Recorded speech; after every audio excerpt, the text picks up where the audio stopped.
Friends कैसे हैं? आशा करता हूँ बहुत अच्छे होंगे और आज हम लोग करने वाले हैं एमपी पुलिस 2025 के लिए फुल मॉक टेस्ट। ठीक है, यहाँ पे आप लोग को ये पहला मॉक टेस्ट है जहाँ पे आपको देखने को मिलेगा कि आपका जो एग्ज़ाम होता है उसमें जो है किस तरीके के प्रश्न पूछे जाते हैं और किस लेवल के होते हैं। तो मैंने यहाँ पे पूरे के पूरे एक पेपर बनाया हुआ है जिसमें आप लोगों को देखने को मिलेगा रीजनिंग का, मैथ का क्वेश्चन, साइंस का क्वेश्चन और जो है जीके का क्वेश्चन। तो ये पूरे के पूरे जो है चारों सब्जेक्ट जो कि आपके एग्ज़ाम में पूछे जाते हैं।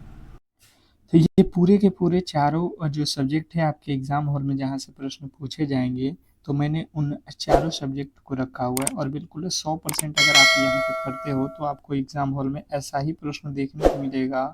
और 100% है कि अगर आप आज से इस क्लास को कर लेते हैं एग्ज़ाम तक, तो एक भी प्रश्न ऐसा नहीं होगा जो बाहर आपको देखने को मिले। ठीक है, तो कोशिश कीजिएगा कि पूरे के पूरे क्लास को अंत तक देखें। ठीक है, तो चलिएगा फटाफट से क्लास को स्टार्ट करते हैं। और जो भी मेरे दोस्त क्लास को लाइक नहीं किए हैं तो लाइक कर लेंगे और चैनल पर नए आए हैं तो चैनल को सब्सक्राइब कर लेंगे, क्योंकि इस तरीके की क्लास आप लोगों को डेली ही हम प्रोवाइड करेंगे।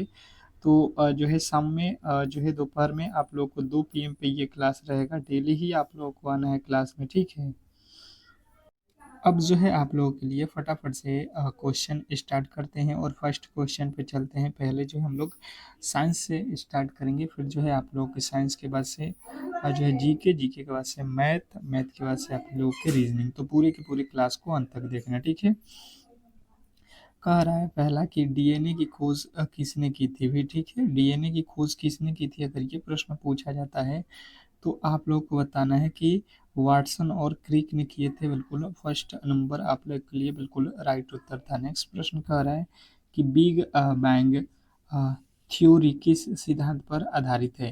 देखिए पूरे के पूरे 100 प्रश्न कराएंगे और इसमें आप लोग को देखना है कि आप कितने नंबर जो है ला पाते हैं। ठीक है, आज का ये टेस्ट रहेगा। जैसे दूसरा प्रश्न है तो दूसरे का उत्तर आप लोग ABCD करके बताते रहिएगा। ठीक है, और अंत में देखिएगा कि आपने टोटल कितने जो है अंक प्राप्त किए, ये भी आप लोगों को एक ध्यान में रखना है। ठीक है, तो फटाफट से जवाब आना चाहिए कि बिग बैंग थ्योरी किस सिद्धांत पे आधारित है। तो जो भी मेरे दोस्त बता रहे हैं कि ये तो अ, अ, डापलर के जो है प्रभाव पे आधारित है, तो बिल्कुल राइट उत्तर है। नेक्स्ट प्रश्न की ओर चलेंगे और अगला प्रश्न कह रहा है कि भारत का प्रथम परमाणु रिएक्टर किस नाम से जाना जाता है। भारत का प्रथम परमाणु रिएक्टर किस नाम से जाना जाता है। क्वेश्चन नंबर आपके तीसरे के राइट उत्तर बताएंगे सभी लोग। क्वेश्चन नंबर 3 बताने की कोशिश करेंगे सभी लोग।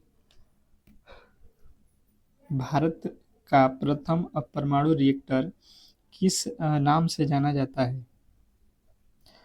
तो भारत का प्रथम परमाणु रिएक्टर का नाम अगर आप लोगों से पूछा जाता है तो आपको बताना है कि अप्सरा के नाम से जाना जाता है। ऑप्शन नंबर जो है आप लोगों को बी बताना है और जिन्होंने भी बी को चुना है उनके 100% सही उत्तर है। नेक्स्ट प्रश्न कह रहा है आप लोगों के सामने कि नाभिकीय विखंडन में ट्रिगर क्या है। क्वेश्चन आपके सामने चौथा है कि नाभिकीय विखंडन में ट्रिगर क्या है। बताने की कोशिश करेंगे। चारों ऑप्शन आप लोगों को दिया गया है, उन चारों ऑप्शनों को पढ़िए और इसके राइट उत्तर बताइए। तो बात किया जाए नाभिकीय विखंडन में ट्रिगर, तो आप लोगों का राइट उत्तर हो जाएगा यहाँ पे न्यूटन को बोला जाता है। Option number B. जिन्होंने भी बताया है उनके बिल्कुल 100% सही उत्तर है। नेक्स्ट प्रश्न की ओर चलेंगे और अगला प्रश्न कह रहा है क्वांटम सिद्धांत किसके लिए था।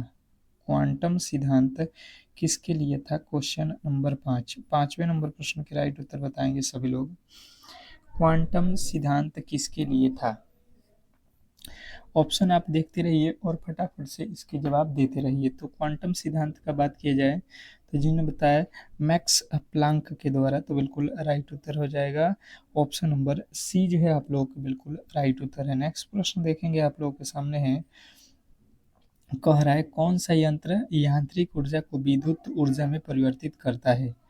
कौन सा यंत्र है जो यांत्रिक ऊर्जा को जो है विद्युत ऊर्जा में परिवर्तित करता है। क्वेश्चन नंबर 6, छवें नंबर प्रश्न के राइट उत्तर बताने की कोशिश करेंगे सभी लोग।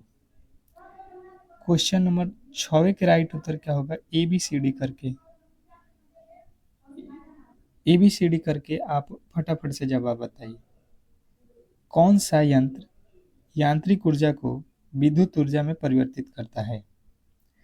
तो जिन्होंने बताया है डायनेमो, तो बिल्कुल राइट उत्तर है option number D. Option number D वाले जो भी मेरे दोस्त हैं उनके 100% सही उत्तर है। अगला प्रश्न कह रहा है ट्रांसफार्मर प्रयुक्त होता है, ट्रांसफार्मर प्रयुक्त होता है। क्वेश्चन नंबर 7वें के राइट उत्तर बताएंगे कि ट्रांसफार्मर प्रयुक्त होता है।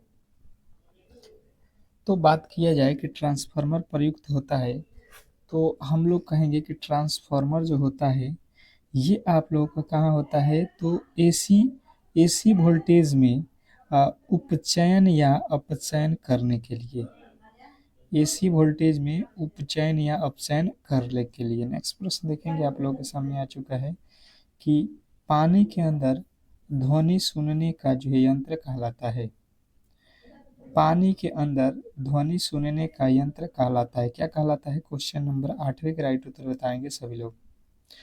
क्वेश्चन नंबर 8 और 8वें नंबर का राइट उत्तर क्या होने वाला है कि पानी के अंदर ध्वनि सुनने का जो यंत्र क्या कहलाता है? तो आप लोगों का राइट उत्तर हो जाएगा हाइड्रोफोन, हाइड्रोफोन कहा जाता है, ऑप्शन नंबर डी। नेक्स्ट प्रश्न की ओर चलेंगे और अगला प्रश्न कह रहा है यहाँ पे कि ट्रांसफार्मर किस सिद्धांत पे आधारित है, ट्रांसफार्मर किस सिद्धांत पे आधारित है? क्वेश्चन नंबर 9, 9वें नंबर प्रश्न के राइट उत्तर बताएंगे सभी लोग। ट्रांसफार्मर किस सिद्धांत पे आधारित है? तो बात किया जाए 9वें नंबर प्रश्न का कि ट्रांसफार्मर किस सिद्धांत पे आधारित है, तो जिन्होंने भी बताया है ऑप्शन नंबर बी, विद्युत चुंबक प्रेरण के नियम पर, तो बिल्कुल राइट उत्तर हो जाएगा ऑप्शन नंबर बी। नेक्स्ट प्रश्न की ओर चलेंगे और अगला प्रश्न कह रहा है कि हाइड्रोजन बम किसने विकसित किया, हाइड्रोजन बम किसने विकसित किया? क्वेश्चन नंबर 10, 10वें नंबर प्रश्न के राइट उत्तर बताएंगे सभी लोग। हाइड्रोजन बम किसने विकसित किया? फटाफट से आपके जवाब आना चाहिए क्वेश्चन नंबर 10वें नंबर प्रश्न का कि हाइड्रोजन बम किसने विकसित किया? तो जिन्होंने बताया है यहाँ पे सी, अल्बर्ट टेलर ने, तो आप लोगों के जो है राइट उत्तर हो जाएगा option number C, Albert Taylor. ठीक है, नेक्स्ट प्रश्न की ओर चलेंगे और अगला प्रश्न आपके सामने है, कह रहा है कि रेबीज के टीके की खोज किसने की थी? रेबीज के टीके की खोज किसने की थी? क्वेश्चन नंबर 11, 11वें नंबर प्रश्न के राइट उत्तर बताएंगे सभी लोग। क्वेश्चन नंबर 11, 11वें नंबर प्रश्न का राइट उत्तर जिन्होंने भी यहाँ पे बताने की कोशिश की है कि Louis Pasteur, option number D, तो बिल्कुल राइट उत्तर है। नेक्स्ट प्रश्न की ओर चलेंगे और अगला प्रश्न कह रहा है कि मानव निर्मित प्रथम उपग्रह था, मानव निर्मित प्रथम उपग्रह था, कौन जो है मानव निर्मित प्रथम उपग्रह था? क्वेश्चन नंबर 12वें के राइट उत्तर बताएंगे सभी लोग। क्वेश्चन नंबर 12, तो जिन्होंने भी यहाँ पे बताने की कोशिश किया हुआ है कि जो है स्पुतनी फर्स्ट, तो बिल्कुल राइट उत्तर हो जाएगा ऑप्शन नंबर सी। नेक्स्ट प्रश्न की ओर चलेंगे और अगला प्रश्न कह रहा है कि हृदय प्रत्यारोपण की खोज किसने की? हृदय प्रत्यारोपण की खोज किसने की? क्वेश्चन नंबर 13वें के राइट उत्तर बताएंगे सभी लोग। क्वेश्चन नंबर 13, 13वें नंबर पे आ चुके हैं और बात किया जाए 13वें नंबर प्रश्न का, तो जिन्होंने भी बताया है कि क्रिश्चियन जो है बनाई, बिल्कुल राइट उत्तर ऑप्शन नंबर बी। नेक्स्ट प्रश्न की ओर चलेंगे और अगला प्रश्न कह रहा है कि हैजा के टीका की खोज किसने की थी? हैजा के टीका की खोज किसने की थी? क्वेश्चन नंबर 14, बात किया जाए क्वेश्चन नंबर 14 का कि हैजा की टीका की खोज किसने की थी, तो आप लोगों का राइट उत्तर आएगा रॉबर्ट कोच, रॉबर्ट कोच ने किया था। नेक्स्ट प्रश्न, अगला प्रश्न देखेंगे, आप लोगों के सामने आ चुका है कि विकासवाद का सिद्धांत किसने दिया था? विकासवाद का सिद्धांत किसने दिया था? क्वेश्चन नंबर 15, 15वें नंबर पे आ चुके हैं, बताने की कोशिश करेंगे सभी लोग। तो बात किया जाए विकासवाद का सिद्धांत किसने दिया था, तो सभी लोगों के राइट उत्तर आएगा चार्ल्स डार्विन, ऑप्शन नंबर जो है आप लोगों का बी जो है बिल्कुल राइट उत्तर है। नेक्स्ट प्रश्न कह रहा है कि इंसुलिन की खोज किसने की थी? इंसुलिन की खोज किसने की थी? क्वेश्चन नंबर जो है 16वें के राइट उत्तर बताएंगे सभी लोग। क्वेश्चन नंबर 16, इंसुलिन की खोज किसने की थी? तो जिनने बताया है कि बैटिंग एंड वेस्ट ने, तो बिल्कुल राइट उत्तर है। नेक्स्ट प्रश्न की ओर चलेंगे और अगला प्रश्न कह रहा है यहाँ पे कि मलेरिया के कीटाणु की खोज किसने की थी?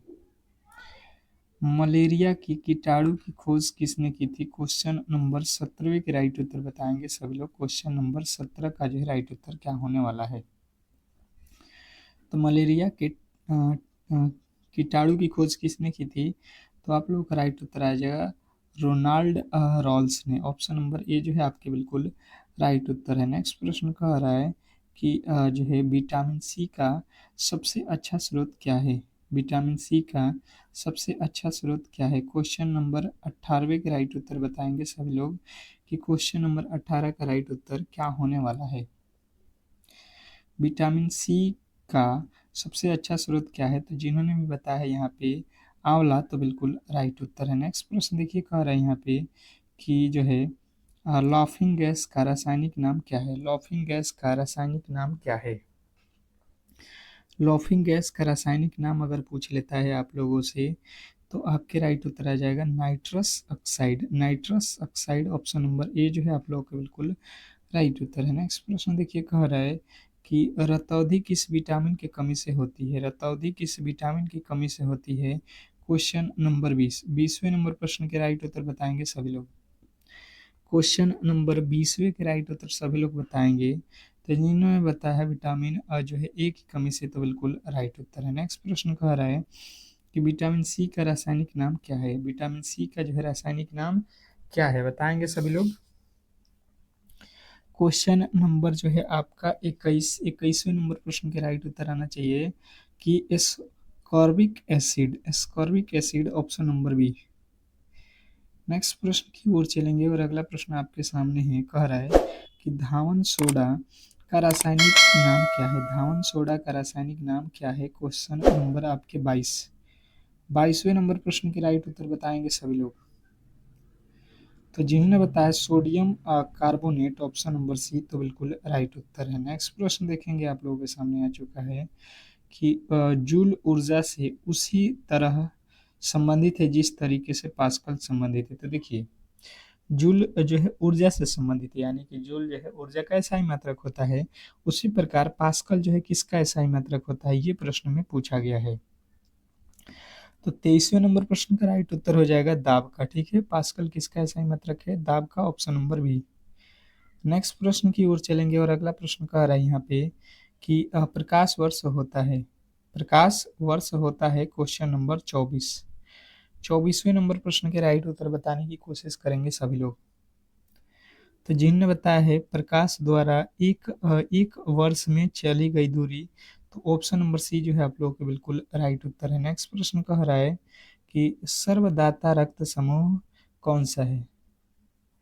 सर्वदाता रक्त समूह कौन सा है? Question number 25। 25वें नंबर प्रश्न के राइट उत्तर बताएंगे सभी लोग। 25वें नंबर जो है प्रश्न के राइट उत्तर क्या होने वाला है? तो जिन्होंने बताया है कि ओ रक्त समूह होता है, वो सर्वदाता होता है। ऑप्शन नंबर बी जो है आपके बिल्कुल राइट उत्तर हो जाएगा। अब जो है हम लोग देखने वाले हैं यहाँ से जीके और जीएस। जीके के जो है क्वेश्चन रहेगा, फटाफट से यहाँ से 25 तो जीके के प्रश्न देखेंगे, क्योंकि बहुत महत्वपूर्ण है आपके एग्जाम में जीके के प्रश्न। ठीक है, तो कह रहा है भारत में जल संरक्षण दिवस कब मनाया जाता है? भारत में जल संरक्षण दिवस कब मनाया जाता है? Question number 26।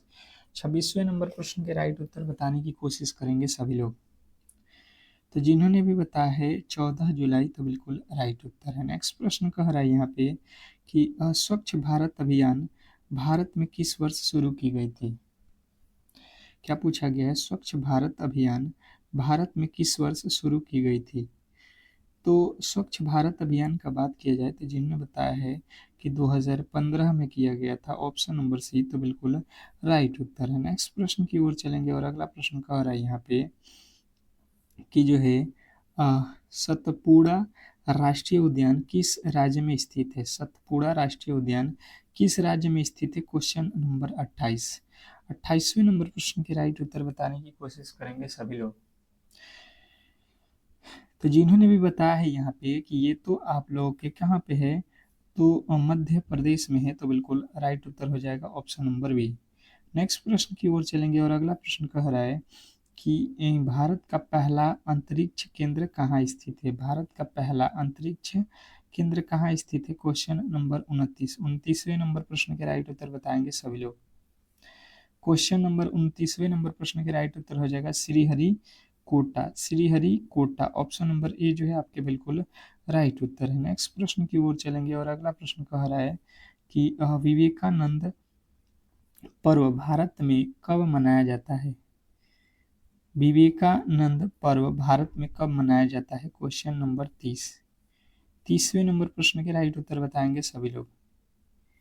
क्वेश्चन नंबर 30 सभी लोगों के जवाब आना चाहिए कि ये तो 11 जनवरी को मनाया जाता है विवेकानंद पर्व। ऑप्शन नंबर बी जितने भी मेरे दोस्त बताए हैं उनके 100% सही उत्तर है। नेक्स्ट प्रश्न की ओर चलेंगे और अगला प्रश्न कह रहा है कि त्रिपिटक किस धर्म का प्रमुख जो है ग्रंथ है? त्रिपिटक किस धर्म का प्रमुख ग्रंथ है? बताएंगे सभी लोग। Question number 31। तो जिन्होंने बताया है बौद्ध धर्म का, तो बिल्कुल राइट उत्तर है। नेक्स्ट प्रश्न कह रहा है यहाँ पे कि जो है गद्दार पार्टी की स्थापना कहाँ हुई थी? गद्दार पार्टी की स्थापना कहाँ हुई थी? Question number 32। 32वें नंबर प्रश्न के राइट उत्तर बताएंगे सभी लोग। क्वेश्चन नंबर 32 पे आ चुके हैं और जो भी मेरे दोस्त बता रहे हैं कि सैन्य फ्रांसिको, तो बिल्कुल राइट उत्तर हो जाएगा ऑप्शन नंबर सी। नेक्स्ट प्रश्न की ओर चलेंगे और अगला प्रश्न कह रहा है यहाँ पे कि नालंदा विश्वविद्यालय का जो है विनाश किसने किया था? नालंदा विश्वविद्यालय का जो है विनाश किसने किया था? Question number 33। 33वें नंबर प्रश्न के राइट उत्तर बताएंगे सभी लोग। 33वें नंबर प्रश्न का बात किया जाए तो जिन्होंने बताया है बख्तियार खिलजी, तो बिल्कुल राइट उत्तर ऑप्शन नंबर बी। नेक्स्ट प्रश्न की ओर चलेंगे और अगला प्रश्न कह रहा है यहाँ पे कि सांची स्तूप का निर्माण किसने करवाया था? सांची स्तूप का निर्माण किसने करवाया था? Question number 34।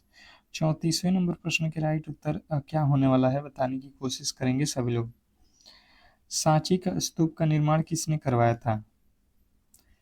तो 34वें नंबर प्रश्न का राइट उत्तर हो जाएगा कि अशोक ने कराया था, ऑप्शन नंबर बी। नेक्स्ट प्रश्न देखिए कह रहा है कि मालवा की जो है राजधानी प्राचीन काल में कहाँ थी? मालवा की राजधानी प्राचीन काल में जो है कहाँ थी? Question number 35। 35वें नंबर प्रश्न के राइट उत्तर बताने की कोशिश करेंगे सभी लोग। तो बात किया जाए 35वें नंबर क्वेश्चन का, तो जिन्होंने बताया है कि उज्जैन, तो बिल्कुल राइट उत्तर है। नेक्स्ट प्रश्न की ओर चलेंगे और अगला प्रश्न कह रहा है कि भारत में पंचायती राज प्रणाली का जो है संवैधानिक दर्जा किस वर्ष मिला? बताइएगा सभी लोग। सभी लोग बताएंगे यहाँ पे कि भारत में पंचायती राज जो है प्रणाली का संवैधानिक दर्जा किस वर्ष मिला? तो क्वेश्चन नंबर 36वें के जो है राइट उत्तर क्या होने वाला है? तो बात किया जाए 36 नंबर प्रश्न का, तो जिन्होंने बताया है 1992, तो बिल्कुल राइट उत्तर है। नेक्स्ट प्रश्न कह रहा है कि चिपको आंदोलन किस राज्य से संबंधित है? चिपको आंदोलन किस राज्य से संबंधित है बताने की कोशिश करेंगे सभी लोग। तो चिपको आंदोलन जो है आप लोग को याद रखना है, ये तो उत्तर प्रदेश उत्तराखंड से संबंधित है। ऑप्शन नंबर जो है आप लोगों के बी। नेक्स्ट प्रश्न की ओर चलेंगे और अगला प्रश्न कह रहा है चिपको आंदोलन किस राज्य से संबंधित है? तो हम लोगों ने अभी कर लिया है। यहाँ पे कह रहा है कि नर्मदा बचाओ आंदोलन की नेत्री कौन थी? नर्मदा बचाओ आंदोलन की जो है नेत्री कौन थी? Question number 38। 38वें नंबर प्रश्न के राइट उत्तर बताएंगे सभी लोग कि नर्मदा बचाओ आंदोलन का नेत्री कौन थी? Question number 38। 38वें नंबर प्रश्न का राइट उत्तर होगा मेघा पाटकर। नेक्स्ट प्रश्न देखिए आप लोगों के सामने है, कह रहा है कि जो है लोभी वंश का जो है अंतिम शासक कौन था? लोभी वंश के अंतिम शासक कौन था? क्वेश्चन आपके सामने है लोधी वंश का अंतिम शासक। तो 39वें नंबर प्रश्न का बात किया जाए तो जो भी बता रहे हैं इब्राहिम लोदी, तो बिल्कुल राइट उत्तर हो जाएगा ऑप्शन नंबर सी। नेक्स्ट प्रश्न की ओर चलेंगे और अगला प्रश्न कह रहा है कि तुगलक वंश का संस्थापक कौन था। तुगलक वंश का संस्थापक कौन था, क्वेश्चन नंबर 40, 40वें नंबर प्रश्न के राइट उत्तर बताएंगे सभी लोग कि तुगलक वंश का जो है संस्थापक कौन था। तो 40वें नंबर प्रश्न की राइट उत्तर हो जाएगा गयासुद्दीन तुगलक, ऑप्शन नंबर जो है आपका ए। नेक्स्ट प्रश्न की ओर चलेंगे और अगला प्रश्न कह रहा है कि गायत्री मंत्र किस वेद से लिया गया है। गायत्री मंत्र किस वेद से लिया गया है, क्वेश्चन नंबर 41, 41वें नंबर प्रश्न के राइट उत्तर बताएंगे सभी लोग। गायत्री मंत्र किस वेद से लिया गया है।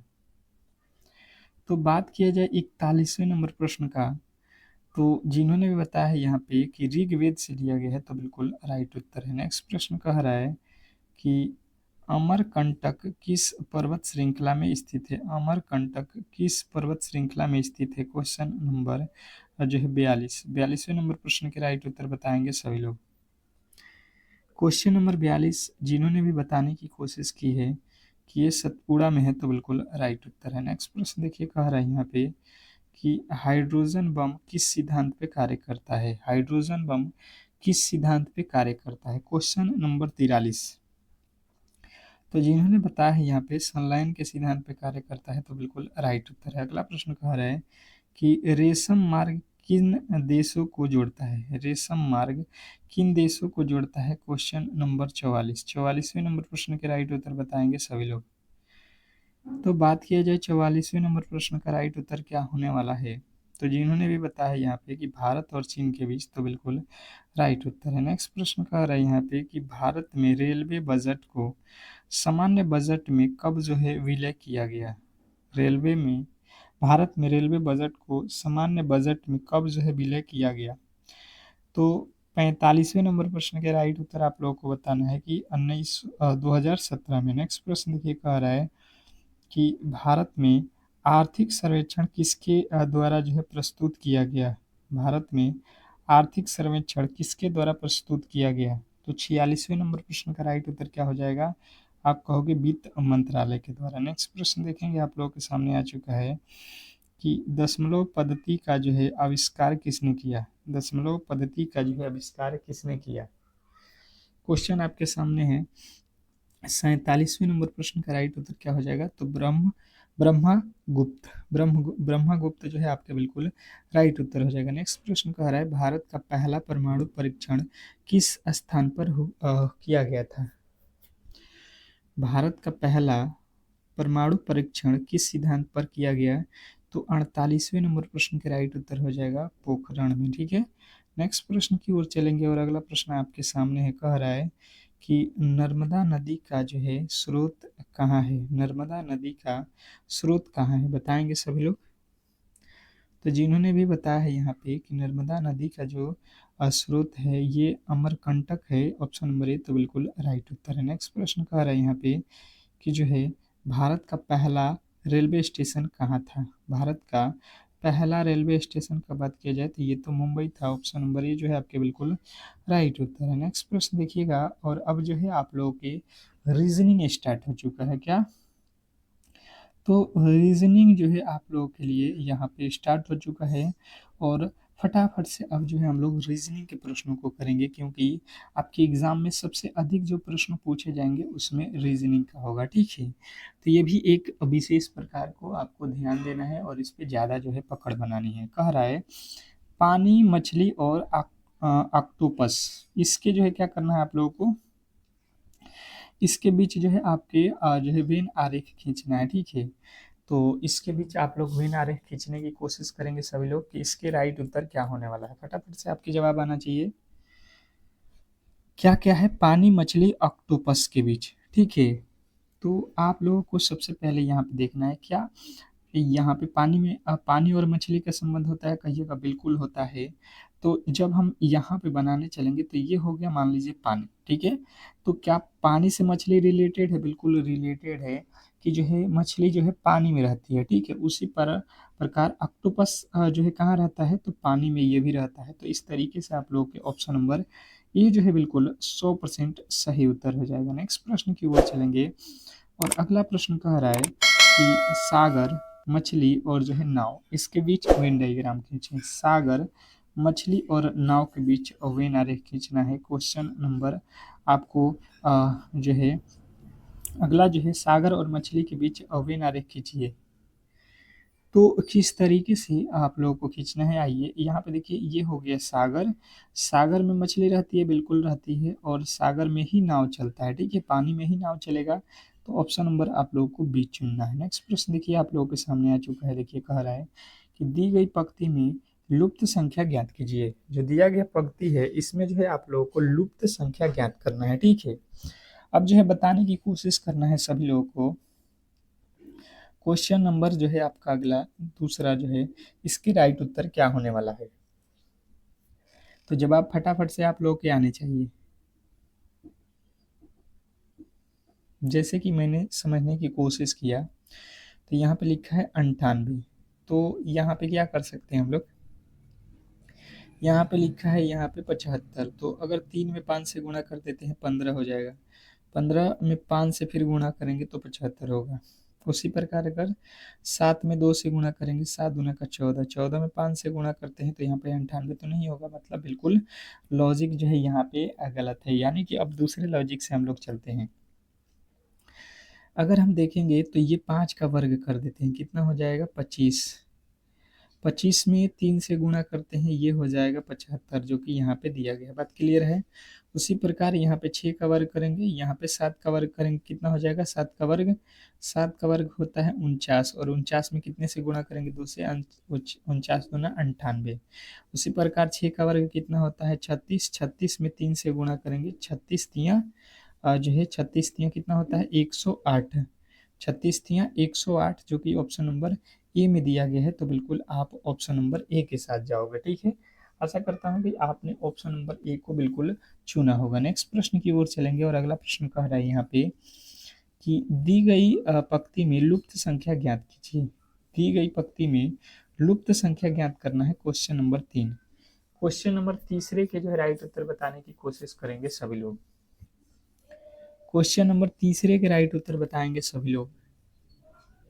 तो देखिए यहाँ पे लिखा हुआ है आपके 9, 8, और यहाँ पे लिखा हुआ है 72। कौन से लॉजिक लगाएंगे हम लोग, समझने की कोशिश करेंगे सभी लोग कि यहाँ पे 72, यहाँ पे 108, यहाँ पे 36, ये बड़ी संख्या है, ठीक है। हम क्या करेंगे, 9 में 8 से गुणा कर देते हैं, 9 आठे 9 में 8 से गुणा करेंगे, 9 आठे 72 हो जाएगा, बिल्कुल सही है। यहाँ पे 12 में 9 से गुणा करेंगे, 12 9 108, यानी कि लास्ट वाला को और फर्स्ट वाला को गुणा करेंगे तो बीच वाला वैल्यू हमें मिल रहा है, ठीक है। तो उसी प्रकार से हम यहाँ पे 9 में किससे गुणा करेंगे कि 36 हो जाए, तो 9 में 4 से गुणा करेंगे, 9 चौका 36। ऑप्शन नंबर जो है आप लोग ए के साथ जाओगे। नेक्स्ट प्रश्न देखिए कह रहा है यहाँ पे कि जो है दी गई पंक्ति में लुप्त संख्या ज्ञात कीजिए। जो दिया गया पंक्ति है इसमें जो है आप लोगों की लुप्त संख्या क्या होने वाला है। बिल्कुल बहुत शानदार, बहुत बेहतरीन। आ जाइए क्वेश्चन नंबर चौथे पे आ जाइए। चौथे नंबर प्रश्न के राइट उत्तर बताने की कोशिश कीजिए। इस बार यहाँ पे जो हम लोगों को वैल्यू बताना है, तो जैसे मैंने समझने की कोशिश की, तो यहाँ पे 91 किस तरीके से लिखा है, 216 किस तरीके से लिखा है, अगर ये हमको पता चल जाता है तो बिल्कुल आसान हो जाएगा। जैसे 7 में 13 से गुणा करेंगे, 7 में 13 से 91 हो जाएगा। फिर 12 में 18 से गुणा करेंगे तो 216 हो जाएगा। उसी प्रकार 24 में 3 से गुणा करेंगे तो 24 दूना 48 और 24 तियाँ 72। ऑप्शन नंबर जो है आप लोगों के बी जो है बिल्कुल राइट उत्तर हो जाएगा, ऑप्शन नंबर बी। नेक्स्ट प्रश्न की ओर चलेंगे और अगला प्रश्न कह रहा है यहाँ पे कि वीवीएस लक्ष्मण, वीवीएस लक्ष्मण जो है आप लोगों को बताना है कि इनका संबंध जो है बता रहा है क्रिकेट से। तो ध्यानचंद, चंद्र का जो है संबंध किससे होगा, बताएंगे सभी लोग। ये जो है एनालॉजी का प्रश्न है और फटाफट से आपके जवाब आना चाहिए। तो देखिए वीवीएस लक्ष्मण, इनका संबंध क्रिकेटर हैं एक, तो उसी प्रकार मेजर ध्यानचंद ये क्या है, तो हॉकी के प्लेयर हैं। जैसे वीवीएस लक्ष्मण एक जो है क्रिकेटर हैं, ठीक है। नेक्स्ट प्रश्न देखिए कह रहा है कि उपयुक्त उपयुक्त का जो है संबंध यहाँ पे बता रहे हैं अनुपयुक्त, इसका यानी कि अपोजिट लिखा है, विलोम शब्द लिखा है, ठीक है। उसी प्रकार प्रकाशित का जो है विलोम शब्द आप बता दो। प्रकाशित का क्या हो जाएगा, तो प्रकाशित मतलब जो है प्रकाशित करना, दिखाना, तो इसका हो जाएगा छिपाना। नेक्स्ट प्रश्न देखिए, कह रहे हैं यहाँ पे कि दी गई आकृति में कुल कितने त्रिभुज हैं। दी गई आकृति में टोटल त्रिभुजों की संख्या बताने की कोशिश करेंगे कि कितनी है। क्वेश्चन आपके सामने है, फटाफट से यहाँ पे काउंट करना है, ठीक है। तो अब देखिए, आ जाइए यहाँ पे त्रिभुजों की संख्या काउंट कर लेते हैं। तो देखिए, सबसे पहले इस बॉक्स को काउंट कर लीजिए, 1 2 3 और ये हो जाएगा 4। ये तो छोटे छोटे 4 हो गए, और 4 का जब 2 गुना कर देंगे तो इसमें टोटल बताएंगे कि 8 त्रिभुज है। उसी प्रकार यहाँ पे भी अगर हम उसी तरीके से करेंगे तो 8 यहाँ पे हो जाएगा। 8 और 8 16, 16 के बाद से देखिए ये एक 17 और ये एक 18, ये हो जाएगा 19 और ये हो जाएगा आपका 20, ठीक है। 20 त्रिभुज हो गया। 20 के बाद से 21, ये हो जाएगा आप लोगों का 22, ये हो जाएगा 23 और ये हो जाएगा 24। 24 के बाद से क्या अभी भी त्रिभुज बन रहे हैं, बिल्कुल बन रहे हैं। 24 के बाद से देखिए, यहाँ से आपको काउंट करना पड़ेगा, 1 25 26 27 28, ये 28 हो गया। 28 के बाद से अब आप लोगों को देखना है, 28 के बाद से भी बन रहा है, बिल्कुल बन रहा है। 28 के बाद से ये देखो 29, ये देखो 30, ये देखो 31, और एक जो है आप लोगों का कौन सा छोटा है, ये वाला 32। 4 ठो बड़ा बड़ा बनेगा। तो यहाँ पे 32 जो है टोटल त्रिभुजों की संख्या हो जाएगा, जो कि ऑप्शन नंबर ए में दिया गया है। नेक्स्ट प्रश्न देखिए, कह रहा है यहाँ पे कि दी गई आकृति का सही दर्पण प्रतिबिंब का जो है चयन करना है, ठीक है।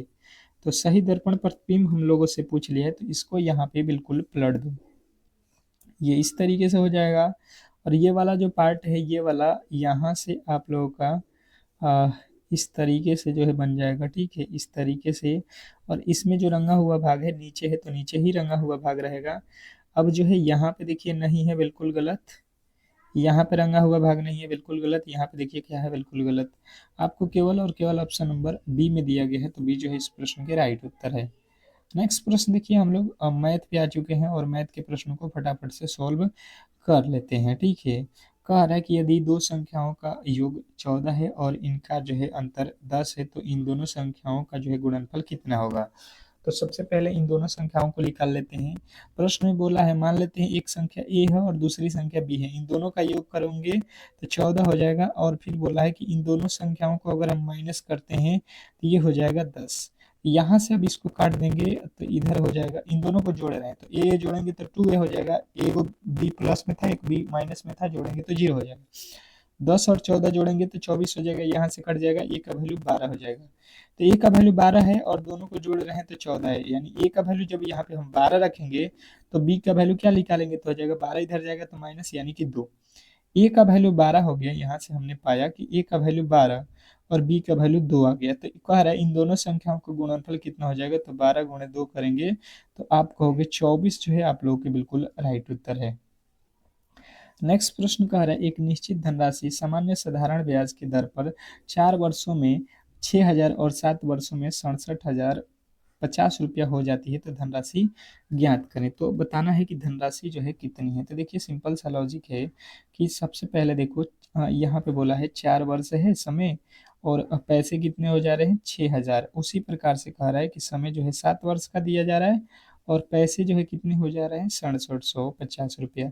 यहाँ से देखेंगे तो यहाँ पे अंतर 3 वर्ष का हो जाएगा, यहाँ पे अंतर कितने का हो जाएगा, ये हो जाएगा 0, ये हो जाएगा 5 और यहाँ पे हो जाएगा आपका कितना, यहाँ पे हो जाएगा 700 इतना। अब जो है यहाँ से अगर हम काटते हैं 3 के पहाड़ 1 वर्ष का निकालेंगे ब्याज, तो ये कितना हो गया 3 दूना का 6, 3 पचे 15 और 0, 250 रुपया 1 वर्ष का हुआ। अब देखो ये कितने वर्ष यहाँ पे ब्याज जुड़ा हुआ है, 4 वर्षों में इतना हुआ है, ठीक है। तो देखो 4 वर्ष का पहले ब्याज निकाल लो, 1 वर्ष में ब्याज कितना है, तो 250 रुपया। तो 4 वर्ष का ब्याज कितना हो जाएगा, यहाँ से गुणा कर देंगे तो 1,000, 6,000 जो रुपया है इसमें ब्याज भी शामिल है, 1,000 रुपया इसमें ब्याज है, तो 1,000 माइनस कर देंगे। 4 वर्ष में जो है ये 6,000 रुपया हुआ था, तो अब जो है 1,000 तो उसमें ब्याज था, एक एक वर्ष का जो है 250 रुपये ब्याज है, तो 4 वर्ष में 1,000 हो गया, तो 1,000 घटा देंगे, यानी कि 5,000 रुपया जो है यहाँ पे पूछा गया है कि इसकी धनराशि कितनी थी, तो धनराशि तो 5,000 थी, और ये 4 वर्ष में 6,000 हो गया था। तो इस तरीके से आप लोग बिल्कुल बना सकते थे। नेक्स्ट प्रश्न कह रहा है कि एक व्यक्ति और उसके पुत्र के वर्तमान आयु जो है 56 वर्ष, औसत 56 वर्ष है, ठीक है। ध्यान दीजिएगा, आयु की अनुपात इतना है, तो पुत्र की आयु जो है ज्ञात करना। तो देखिए औसत यहाँ पे दिया हुआ है, तो देखिए एक है व्यक्ति और एक है पुत्र, तो कितने लोग हुए, दो। दो लोगों का जो है औसत, औसत मतलब राशियों की एक बटा राशियों की संख्या, तो यहाँ से करेंगे तो टोटल दोनों के मिला के ये कितने वर्ष के हो जाएंगे, दोनों दोनों 110 वर्ष के हैं। ये कह रहा है कि दोनों की आयु का अनुपात यहाँ पे जो है, यहाँ पे देखिए एक है फादर एक है सन, तो फादर और सन का अनुपात कह रहा है कि 11:5 है, मतलब 11 और 5 को जोड़ देंगे तो कितना हो जाएगा, 11×5 16x हो जाएगा। ये कह रहा है नहीं, 110 है, ठीक है।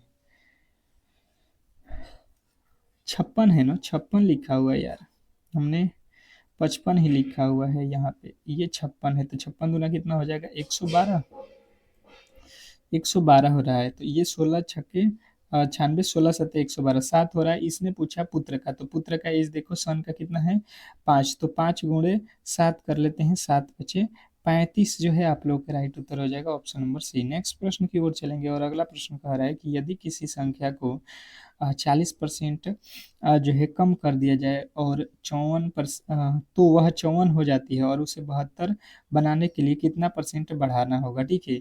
देखिए ये 40% नहीं है, यहाँ पे 40% रहेगा तब तो सवाल बहुत अधिक हो जाएगा, 10% है कि ठीक है, 10% पर बनाइएगा। यहाँ पे देखिए ये 10 कर लीजिए, प्रश्न में 10 है। किसी संख्या को मान लेते हैं संख्या x है, उसमें 10% की कमी किया जाए, तो देखिए संख्या मान लिया जाए कि x है, और मान लेते हैं हम कि 100 है, तो 100 में से 10 घटाएंगे कितना हो जाएगा, 90 की संख्या है, और घटाएंगे तो इसने बोला है भाई साहब 54 हो जाता है, एक जीरो से एक जीरो। अब जो है तिरछा तिरछी गुणा कर लीजिए, तो इधर गुणा हो जाएगा, तो ये हो जाएगा 9x बराबर, ये तो तिरछा तिरछी इधर हो जाएगा 540, ठीक है। 9 के पहाड़े में 9×6 = 54, यानी कि 60 हो जाएगा। वह संख्या कितना हो रहा है, 60।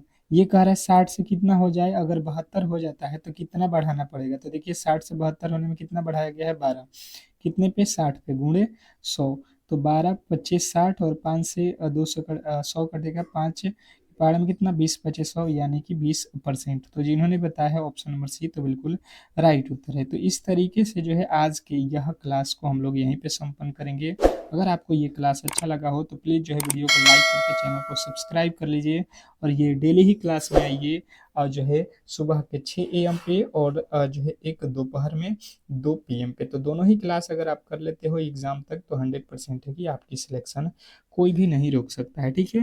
मिलते हैं नेक्स्ट वीडियो में, तब तक के लिए धन्यवाद।